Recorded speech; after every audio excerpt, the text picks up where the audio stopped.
नमस्कार, मी भीमराव कडाळे पाटील, BKP 24 मराठीमध्ये आपलं सर्वांचं स्वागत. आज नवीन दिवस, नवीन विषय, नवीन दिवसाची नवीन अशी चर्चा. आज चर्चा घेऊन आलोय म्हणजे बघा, इराण, इस्रायल, अमेरिका यांच्या युद्धामध्ये आता उत्तर कोरियाचा हुकुमशहा किम जोंग याने उडी घेतलेली आहे. त्याने असं म्हटलेलं आहे की माझ्याकडं एकच मिसाईल आहे आणि एक मिसाईल माझ्याकडचं अख्ख्या अमेरिकेचं नामोनिशान मिटवून टाकलं, इस्रायलचं नामोनिशान मिटवून टाकलं. मला जर मदत इराणनं मागितली तर आम्ही त्यांना मदत पुरवू. म्हणजे उत्तर कोरियाचे किम जोंग यांनी या युद्धामध्ये उडी घेतलेली आहे. आणि त्यातच दुसरी गोष्ट अशी की इराणनं सुद्धा स्पष्ट केलंय की आम्ही 5 वर्ष युद्ध चालेल एवढं आमच्याकडं साहित्य आहे, हत्यार आहे, आमच्याकडं बॉम्ब आहेत, आमच्याकडं मिसाईल आहेत. याच्यामुळं अमेरिका व्यथित झालाय, इस्रायल सुद्धा व्यथित झालाय. आणि अबुधाबी असेल, दुबई असेल, कतार असेल, कुवेत असेल, या सगळ्या देशांवर 8 देशांवरती इराण हमला करत आहे. आणि याचा भारतावरती काय परिणाम होईल? भारताला आता काय गरज आहे? भारताचं कोंडी झाली का भारताची या सगळ्या प्रकरणामध्ये? याच विषयाची आज चर्चा घेऊन आलो. तर चला, सर्वप्रथम आपण जर चॅनल सबस्क्राईब केला नसेल तर चॅनल सबस्क्राईब करावा ही सर्वांना विनंती. अमेरिका आणि अमेरिकेमध्ये अमेरिकेचं सिनेट आहे, त्या सिनेटमधून ट्रम्प यांना विरोध व्हायला लागलेला आहे. जे युद्ध सुरू आहे इराणबाबत त्यावरती विरोध झालेला आहे. परंतु ट्रम्प काय युद्ध थांबवायला तयार नाही. परंतु आता ट्रम्पची सुद्धा घाबरगुंडी झालेली आहे. त्याची कारण सुद्धा तशी आहेत. बघा, गेल्या 5 युद्धाचा 6वा दिवस आहे. 6 दिवस झालं युद्ध सुरू आहे. इराणचा सर्वोच्च नेता खोमेनी यांना या युद्धामध्ये आपला प्राण गमावा लागलेला आहे. जो इस्रायलने जो हल्ला केला, इस्रायल आणि अमेरिकाने, त्याच्यामध्ये त्यांचा मृत्यू झाला. 30 बॉम्ब, 30 मिसाईल त्या खोमेनी जिथं राहत होते तिथं टाकले गेले. त्याच्यामध्ये खोमेनीची सून, नातू, पत्नी या सगळ्यांचा तिथं मृत्यू झालेला आहे. आता त्यामुळे इराण सुद्धा चवताळलेला आहे. इराणनं सुद्धा असं सांगितलेलं आहे की आम्ही या हत्येचा बदला घेणार. लाखो लोक रस्त्यावरती उतरली होती की इस्रायल आणि अमेरिकेनं जो हमला आमच्यावरती केला ह्याचा बदला घेणार. म्हणून त्यांनी असं सुरू केलंय आता की दुबई,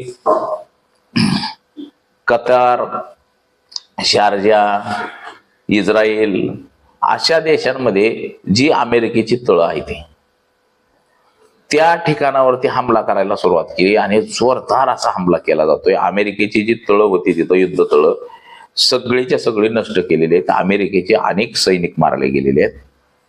आणि काल त्यांनी एक व्हिडिओ सुद्धा जारी केला की त्यांच्याकडे जे असणारे जे रॉकेट आहेत, युद्धासाठी लागणारी जी युद्ध सामुग्री आहे, या युद्ध सामुग्रीचा एक व्हिडिओ जारी केला आणि सांगितलं की आमच्याकडं 2.5 लाख मिसाईल आहेत. 2.5 लाख मिसाईल कुठल्याही देशाकडं नाहीत. आणि असंही सांगितलं की आम्ही 5 वर्ष लढाई सुरू जरी राहिली तरी आमच्याकडची मिसाईल कमी होणार नाहीत. आणि आमच्याकडे तेवढी मिसाईल आहेत, 5 वर्ष युद्धात पुरेल एवढा आमच्याकडे साठा आहे. ह्याच्यामुळं आता अमेरिकेची सुद्धा घाबरगुंडी झालेली आहे, इस्रायलचे सुद्धा घाबरगुंडी झालेले आहेत. आता अमेरिकेनं आपलं सैन्य ज्या ज्या देशामध्ये होतं ते माघारी घेऊन जायला सुरुवात केली आहे. म्हणजे इस्रायलला बळीचा बकरा बनवला, इराणला दुबईला बळीचा बकरा बनवला गेलेला आहे. तसंच कतार असेल, कुवेत असेल, हे जे इतर देश आहेत 8 देश, या देशांवरती हल्ला प्रचंड असा इराणनं चढवलेला आहे. आता इंग्लंड सुद्धा ह्या युद्धामध्ये उतरणार होतं, परंतु इंग्लंडनं असं सांगितलं की आम्ही आमची हवाई हद्द किंवा आमच्या देशातून इराणवरती मारा करण्यासाठी आम्ही अमेरिकेला देणार नाही. स्पष्ट भूमिकेमध्ये त्यांनी सांगून टाकलं की आम्ही देणार नाही. असंच आता एक एक देश या युद्धातून माघारी निघायला लागलेला आहे. इस्रायलचे जे प्रमुख होते हे देश सोडून पळून गेलेले आहेत, देश सोडून. आता या युद्धामध्ये इराणचे जे खोमेनी हे जे मारले गेलेले आहेत त्यांच्या जागी त्यांच्याच मुलाची नियुक्ती झालेली आहे खोमेनींची. मात्र आता त्यांनी आक्रमक पवित्रा घेतलेला आहे इराणनं. आता अमेरिकेचे जे राष्ट्राध्यक्ष ट्रम्प त्यांनी सांगितलं की इराण आमच्याशी चर्चा करण्यास तयार आहे, परंतु आता वेळ निघून गेली, आम्ही त्याच्याबरोबर चर्चा करणार नाही. परंतु ह्याचा अर्थ असा आहे की अमेरिकेलाच त्यांच्यासोबत चर्चा करायची आणि चर्चा करून हे युद्ध थांबवायचंय. आता ह्याच्यामध्ये भारताची सुद्धा कोंडी होऊन बसलेली आहे. आपल्या भारताचे प्रधानमंत्री नरेंद्र मोदी हे युद्धाच्या एक दिवस अगोदर त्या इस्रायलमध्ये गेले, इस्रायलच्या पंतप्रधानांची भेट घेतली, तिथं त्यांना सर्वोच्च पुरस्कार देण्यात आला आणि भारतात आले की युद्ध सुरू झाले. आता आपल्या देशामध्ये जो पेट्रोल म्हणजे इंधनचा जो साठा येतो, गॅस असेल पेट्रोल असेल, हे जे येतं हे सगळं इराण मार्गे येतं. म्हणजे जी सागरी समुद्री वाहतूक आहे, जहाजातून हे सगळा जो माल येतो तो इराणच्या हद्दीतून येतो. आता इराणने ते बंदरच बंद करून टाकले, बोट बंदर. आमच्या इथनं कोणीच वाहतूक करायची नाही, जी वाहतूक जाईल ती आम्ही फोडून टाकणार म्हणून सांगितले, सगळं म्हणजे बुडवून टाकणार. त्याच्यामुळे आता भारताकडे येणारा जो तेलाचा साठा आहे हा मात्र आता बंद झालेला आहे. आता भारतानं सांगितलेलं आहे की 2 आठवडे पुरेल एवढं आमच्याकडे इंधन आहे, म्हणजे 15 दिवस. आणि हे युद्ध जर 15 दिवसापेक्षा जास्त जर चाललं तर मात्र आपल्याकडं तेल पूर्ण बंद होईल आणि पेट्रोल डिझेलवरती ज्या चालणाऱ्या गाड्या आहेत ह्या सगळ्या जाग्याला थांबतील. म्हणजे बिगर पेट्रोल डिझेलचं कोणालाच कुठं जाता येणार नाही आणि त्याचा दर सुद्धा मोठ्या प्रमाणात वाढेल. आत्ताच असं बोललं जातं की पेट्रोल 140-145 रुपये लिटरवरती जाणार आहे.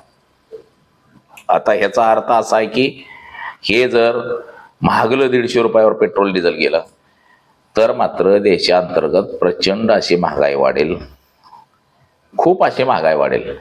सोनं तर आता 2 लाखावरती नेलेलंच आहे मोदी सरकारनं, परंतु इतर गोष्टीत सुद्धा प्रचंड महागाई वाढेल आणि याचा फटका हा सर्वसामान्य माणसाला बसेल. आता हे इराण इस्रायल युद्धामध्ये अमेरिकेनं हे युद्ध सुरू केलं. काही कारण नसताना अमेरिकेनं ट्रम्पनं हल्ला करायला सुरुवात केली आणि त्या इराणवरती निर्बंध लादण्याचे प्रयत्न केले. आता ट्रम्पला असं वाटलं की इराणचा राष्ट्राध्यक्ष मारला गेला खोमेनी म्हटल्यावरती तिथली सत्ता त्यांच्या विरोधकाच्या ताब्यात द्यायची आणि त्या देशावरती सुद्धा आपलं कमांड ठेवायचं असं वाटलं होतं. परंतु त्याचं नेमकं उलटच झालंय.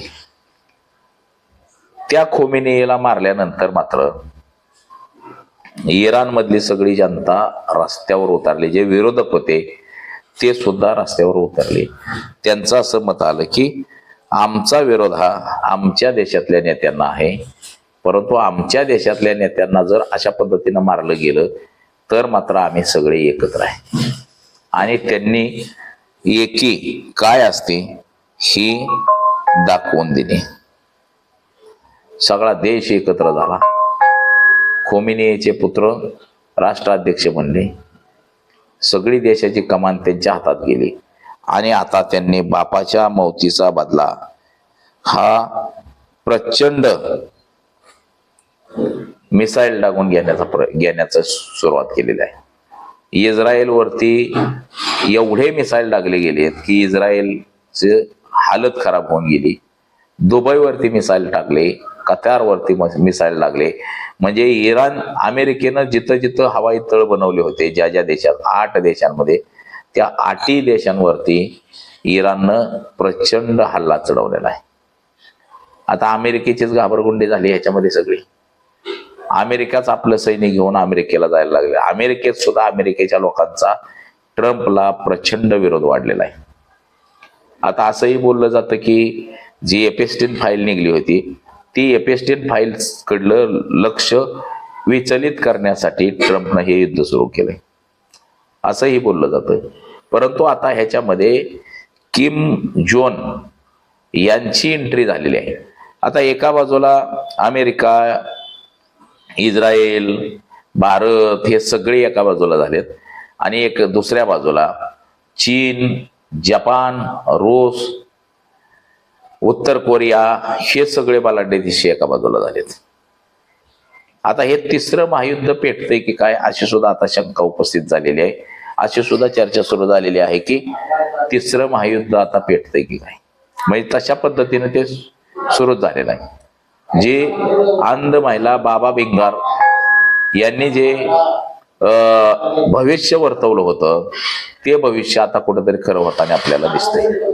त्याने हे 2026 मध्ये जग विनाशाकडे जाईल असं वर्तवलेलं होतं आणि तशीच परिस्थिती सध्या निर्माण झालेली आहे. म्हणजे जगाचा विनाश होतोय अशा स्थितीकडे आता देश सुरू आहे आणि तो या युद्धाच्या माध्यमातून सुरू आहे असं आपल्याला एकंदरीत दिसतंय. तर बघा हे युद्ध लवकरात लवकर थांबावं नाहीतर आपल्या देशामध्ये प्रचंड महागाई वाढेल. अमेरिकेच्या बाजूने गेल्यामुळं, इस्रायलच्या बाजूने गेल्यामुळं इराणनं आपल्याकडे जे येणारं तेल वाहतूक आहे हे मात्र अडवून टाकलेलं आहे. याच्यामुळं देशांतर्गत मोठा परिणाम होईल. महागाई मोठ्या प्रमाणामध्ये वाढेल, प्रचंड वाढेल महागाई आणि लोकांना जगणं सुद्धा कठीण होईल अशी स्थिती सध्याची तरी आपल्याला एकंदरीत दिसते मित्रांनो. तर आज एवढंच. माझा सहकारी कॅमेरामन अनिकेत सौम्य भीमराव कराळे पाटील, BKP 24 मराठी, इंदापूर, पुणे.